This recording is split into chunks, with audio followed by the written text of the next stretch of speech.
My sister May always said I'd never amount to anything. At our family BBQ last summer, she announced to everyone that I was raising losers just like myself. 20 relatives laughed while holding their drinks and paper plates. I forced myself to smile, my face burning with humiliation. Then my 8-year-old son Colby cleared his throat and asked if he should read Aunt May's text from last night, the one where she called her own kids mistakes. The burger she was holding hit the concrete, ketchup splattering across her designer sandals, and suddenly nobody was laughing anymore. But let me back up because you need to understand who we all are and why this moment changed everything for our family. I'm Verona, 35 years old, a single mother who works as a registered nurse at Columbia Memorial Hospital. My son, Colby, is 8. The kind of kid who reads mystery novels instead of playing video games, who notices everything but says little, who has this quiet wisdom that sometimes catches me off guard.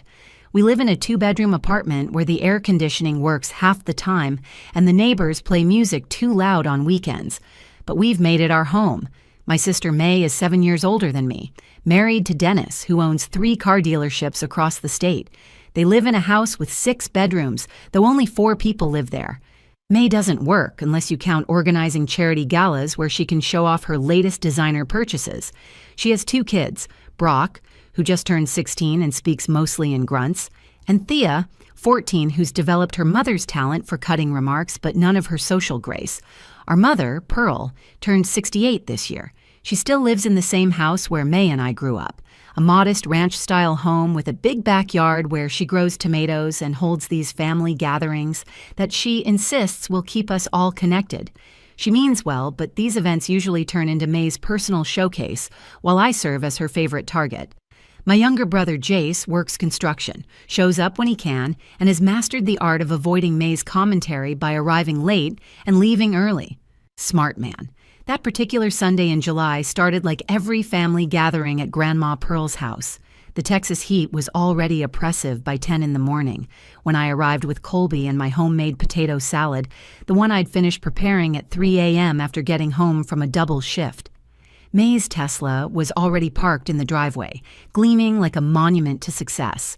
The moment we walked through the back gate, May's voice carried across the yard. She was holding court near the pool, wine glass in hand despite the early hour, telling our cousin Robert about their recent vacation to Cabo. Her laugh, bright and sharp, cut through the morning air when she spotted me. "Verona, you actually made it. I was just telling Dennis you'd probably cancel again. You know how it is with single mothers. Always some emergency or another." Dennis nodded absently from his position at the grill, already focused on arranging burger patties with the concentration of a surgeon. He rarely spoke at these gatherings, having learned that silence was safer than engaging with May's commentary. Colby immediately went to help Grandma Pearl hang paper lanterns along the fence, his careful hands making sure each one was evenly spaced. He carried his current book tucked under his arm, something about a detective solving mysteries in old London. May noticed, of course. She notices everything that she can turn into ammunition. "Still reading those dusty old books, Colby? Brock just got the latest VR gaming system. Maybe you could come over and try living in this century sometime." Brock looked up from his phone long enough to smirk. Thea laughed, the sound an exact replica of her mother's. I watched Colby's shoulders tighten slightly, but he kept working on the lanterns, pretending not to hear. The yard filled up quickly. Uncle Tommy arrived with his new girlfriend, someone half his age who looked uncomfortable the moment she realized this wasn't the casual BBQ she'd expected. Cousin Robert brought his family, his twin daughters, immediately running to the pool. Great Aunt Dolores settled into a lawn chair with her knitting, her eyes sharp behind her thick glasses, watching everything while pretending to focus on her needles. This was our family, a collection of personalities that orbited around May's son, drawn by some mixture of obligation, genuine affection for Grandma Pearl, and the morbid fascination of watching May perform. And perform she did, every gathering a one-woman show where she played the role of the successful sister, the perfect mother, the winner in life's invisible competition that only she seemed to be scoring. Little did any of us know that within 2 hours, my quiet 8-year-old son would bring down her entire performance with just a few sentences and a notebook full of truth. The July heat made everything shimmer in Grandma Pearl's backyard, creating waves of distortion above the concrete patio that made the whole scene feel like a memory, even as it was happening. I stood at the picnic table, arranging the potato salad I'd made during those quiet hours when the rest of the world slept, when my aching feet from the hospital shift couldn't keep me from preparing something special for this gathering I'd been dreading for weeks. Being a single mom working double shifts at Columbia Memorial meant I missed a lot of these family events, something my sister May never let me forget. Each absence became another mark against me in her mental ledger of my failures, evidence of my inability to balance life properly the way she did. "Verona, honey, that smells wonderful," Grandma Pearl said, squeezing my shoulder as she passed. Her touch was gentle, understanding. She knew what these gatherings cost me emotionally, though we never spoke about it directly. I watched Colby help her string paper lanterns along the fence, his small hands careful and precise. He'd been different lately, quieter than usual, more observant. Last week, after May had called to criticize my decision to let him join the library's summer reading program instead of expensive sports camps, he'd asked me why Aunt May always made me cry. I told him sometimes adults are complicated, which felt like both the truth and a lie wrapped together. "Verona, you actually made it," May announced from across the yard, her voice carrying that particular tone she reserved for me, sweet on the surface with poison underneath. "I was just telling Dennis you'd probably cancel again. You know, work, emergency, or whatever excuse single mothers use." She glided over in her designer sundress, one that probably cost more than my monthly grocery budget, her perfectly manicured nails wrapped around a wine glass that caught the morning sun.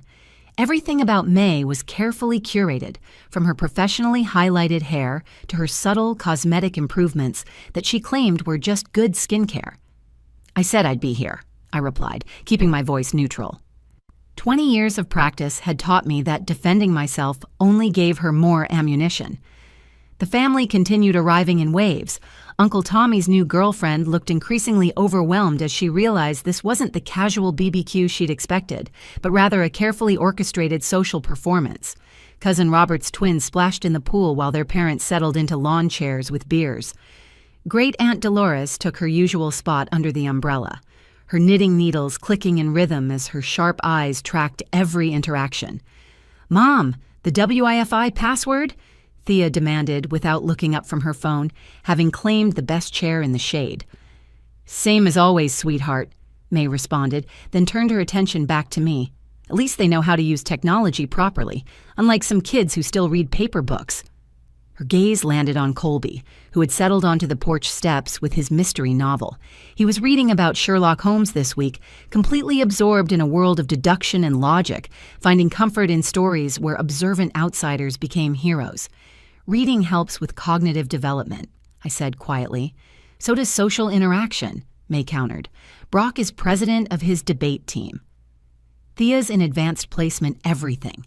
They're building their futures while Colby's living in the past. Dennis appeared at the grill, flipping burgers with mechanical precision. He nodded at me, a brief acknowledgement that passed for warmth in his repertoire of expressions. I'd long suspected he'd learned that emotional absence was easier than engaging with May's constant commentary on everyone's shortcomings. "Where's Jace?" Grandma Pearl asked, trying to shift the conversation. "Running late as usual," May said, "though at least he has the excuse of actual work. Construction pays surprisingly well these days. Not as well as Dennis's dealerships, of course, but better than nursing." The jab landed exactly where she intended. I made $60,000 a year, saving lives, coming home with aching feet and sometimes blood on my scrubs, while May made nothing and complained about the exhaustion of planning charity luncheons. Brock finally looked up from his phone. "Dad, when are we eating?" "I have practice at 2. "Practice for what?" I asked, trying to show interest. "Lacrosse," May answered for him. Division I scouts are already watching him. We're investing in his future, making sure he has every opportunity to succeed. She paused, sipping her wine before delivering the next blow. Of course, not everyone can provide these opportunities. Some people are just destined to struggle, generation after generation. It's not really their fault, it's just how life works. The morning heat grew heavier, pressing down on all of us as May's words settled into the space between the family members, creating invisible boundaries between those she deemed successful and those she'd already written off as failures. The tension built steadily as more family arrived, each new person adding weight to the atmosphere that was already thick with May's judgment. She started her usual performance, talking loudly about their recent vacation to Cabo, her new Tesla, how Brock had gotten into an elite prep school that required an entrance exam and an interview. Of course, the tuition is astronomical, she said, loud enough for everyone to hear. $40,000 a year.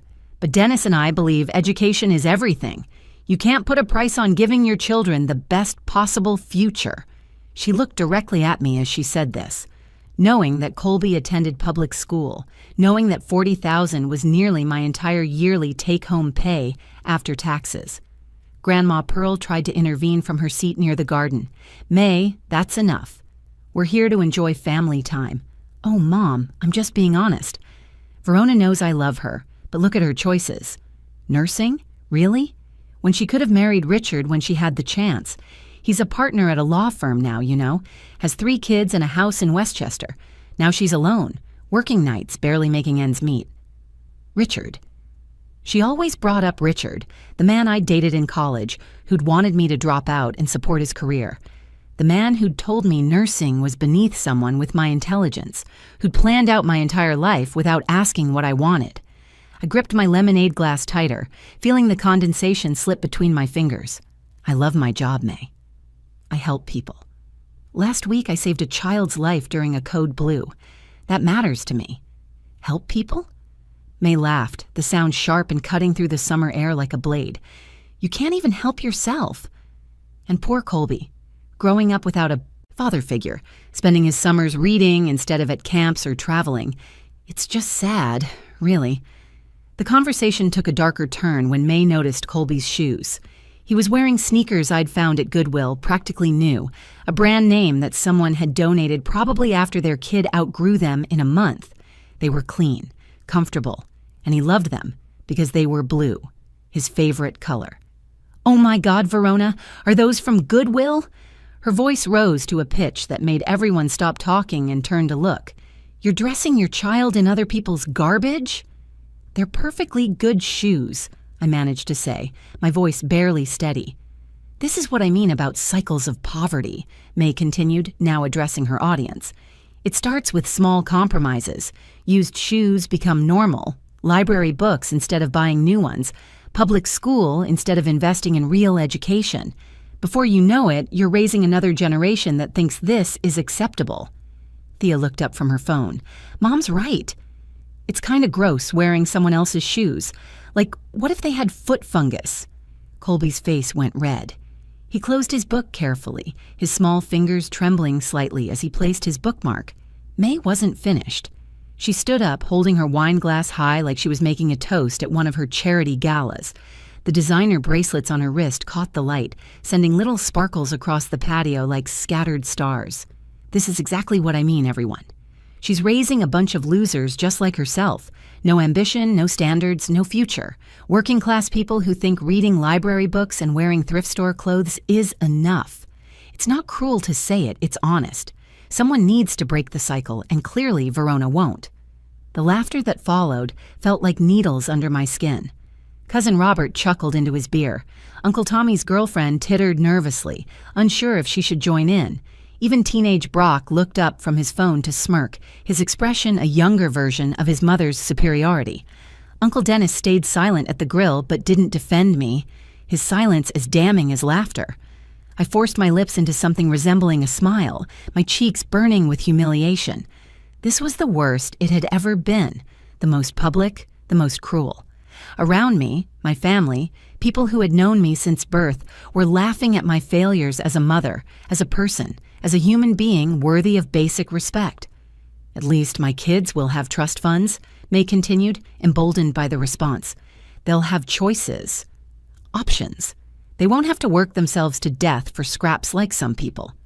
She looked at me when she said, some people, her eyes glittering with the particular satisfaction she got from these moments. This was her drug, her high, These public demonstrations of her superiority over the little sister who had chosen love over money, purpose over prestige, and had paid for it ever since. Colby set down his book very carefully on the porch step, marking his page with the precision of someone who had learned that taking care of small things mattered when you couldn't afford to replace them. He stood up, all 4 feet 2 inches of him, and walked to the center of the patio where everyone could see him. His worn sneakers made soft sounds against the concrete, and in that moment I saw him differently, not as my little boy, but as someone making a choice. "Aunt May," he said, his young voice clear and steady, cutting through the lingering laughter. "Can I ask you something?" May barely glanced at him, still riding the high of her performance. "What is it, sweetie? Going to tell us about your little book? Share some ancient wisdom from the 1800s? "No, I was wondering if I should read something else. You know how Mom's phone sometimes shows notifications on the kitchen counter when she's getting ready for work?" I froze, my lemonade glass halfway to my lips. What was he doing? Colby never spoke up at these gatherings, had learned like me that staying quiet meant staying safe from May's attention.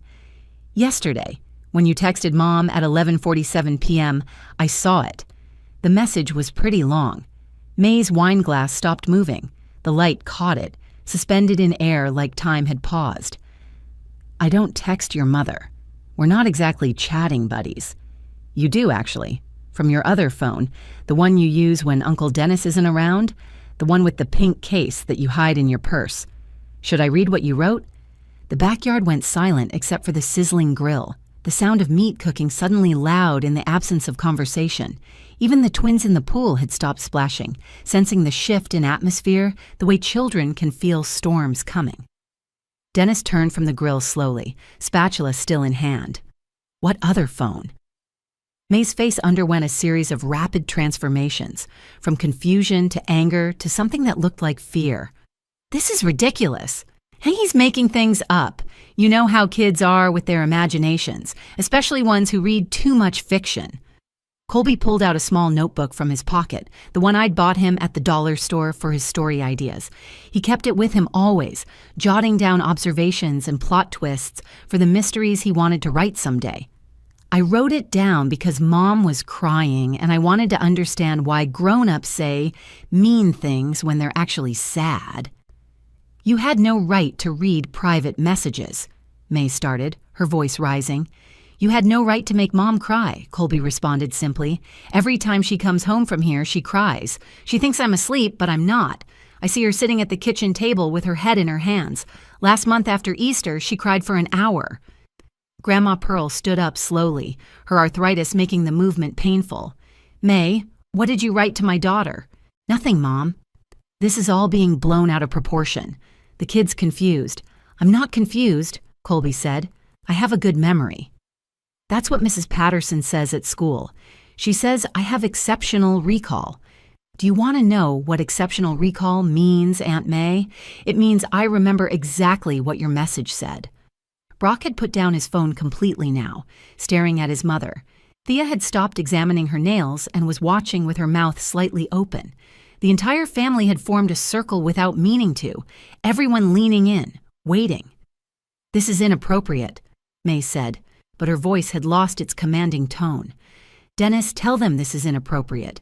A child shouldn't be involved in adult matters." Dennis didn't move. "What other phone, May?" Colby looked at me then, and I saw the question in his eyes. He was asking permission, even now, even after May had humiliated us. This was still my choice. I could stop him, preserve the family peace, let May win again, or I could let my 8-year-old son stand up for us in a way I'd never been able to stand up for myself. I thought about all the times I'd stayed silent, all the family gatherings where I'd smiled through the insults, laughed off the cruel comments, pretended her words didn't cut deep enough to leave scars. I thought about what I was teaching Colby by accepting this treatment, what kind of man he would become if he learned that keeping peace was more important than speaking truth. I nodded at him, just once, a small movement that felt like the biggest decision I'd ever made. "Go ahead, baby," I said quietly. "Read what she wrote." Colby opened his small notebook, the pages rustling in the quiet backyard. Even the birds seemed to have stopped singing, as if nature itself was holding its breath for what was about to come.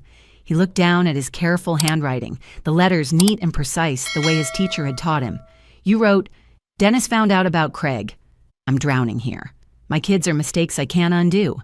Brock failed 3 classes this semester, and Thea's therapist says she has severe anxiety from the pressure I put on her. At least you chose your path. I'm trapped pretending everything's perfect when it's all falling apart.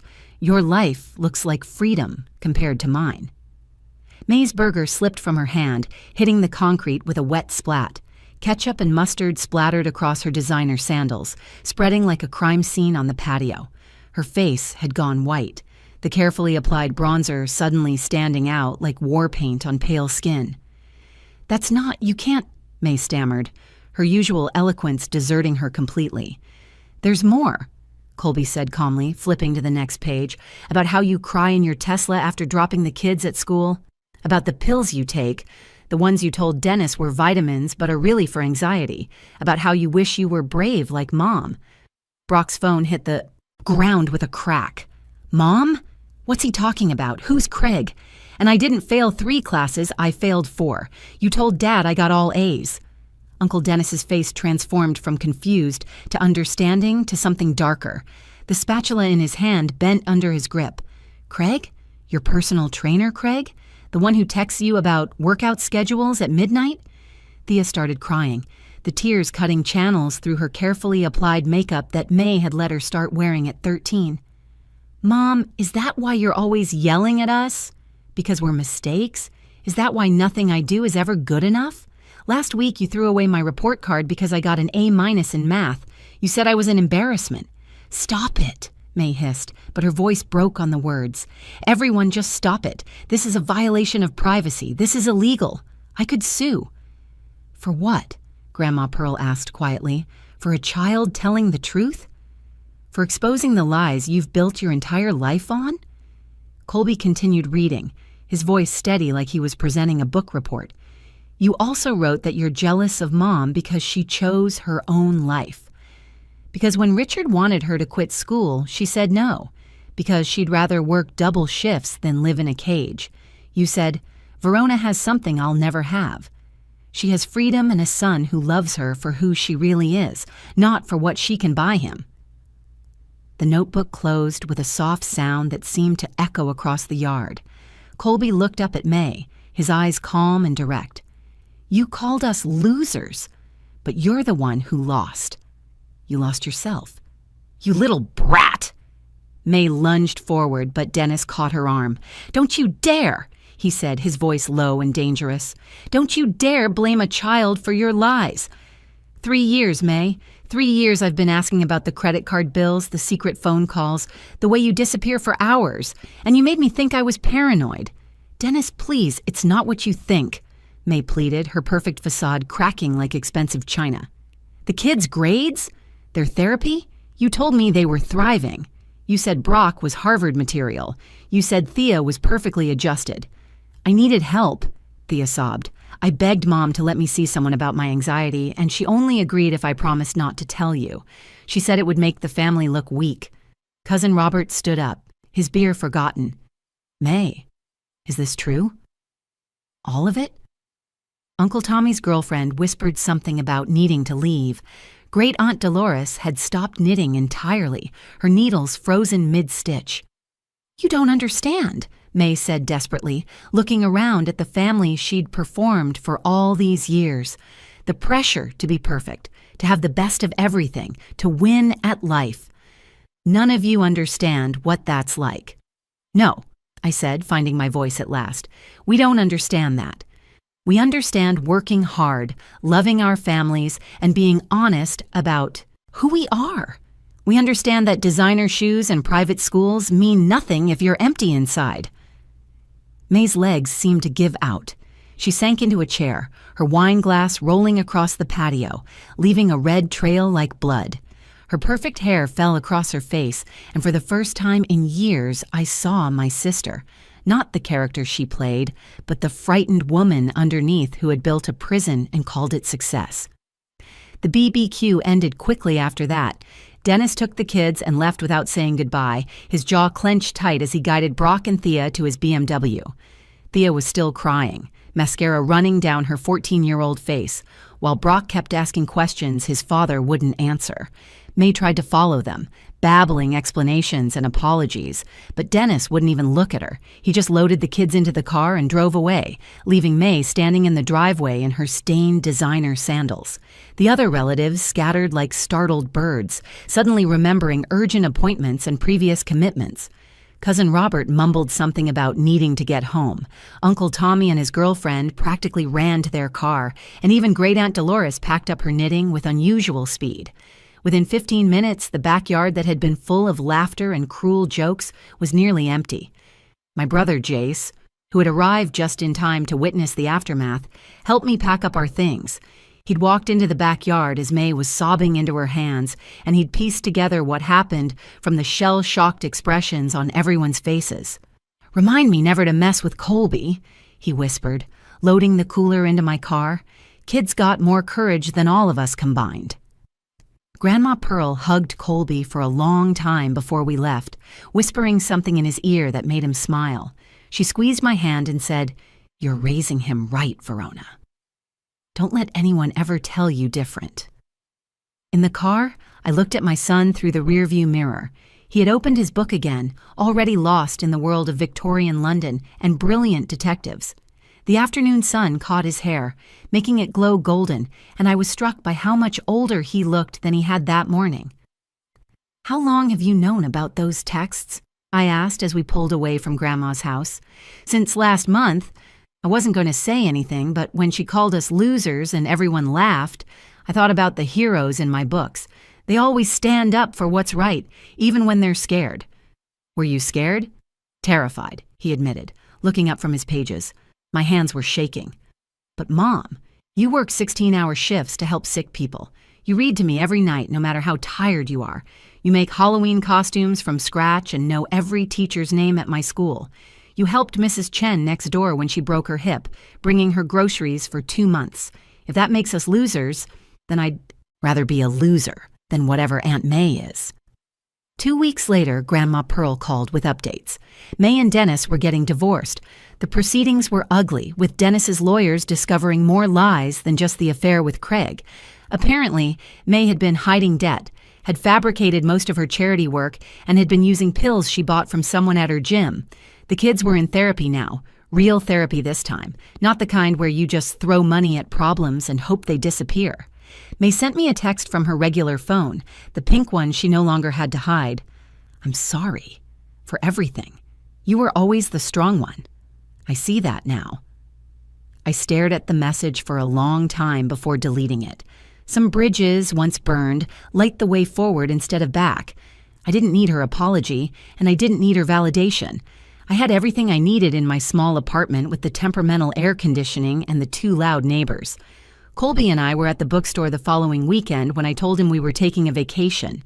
Nothing fancy, just a road trip to the Grand Canyon. We'd been saving coins in a jar for 2 years and finally had enough for gas and cheap motels. His eyes lit up like Christmas morning. "Really? But I thought we couldn't afford it."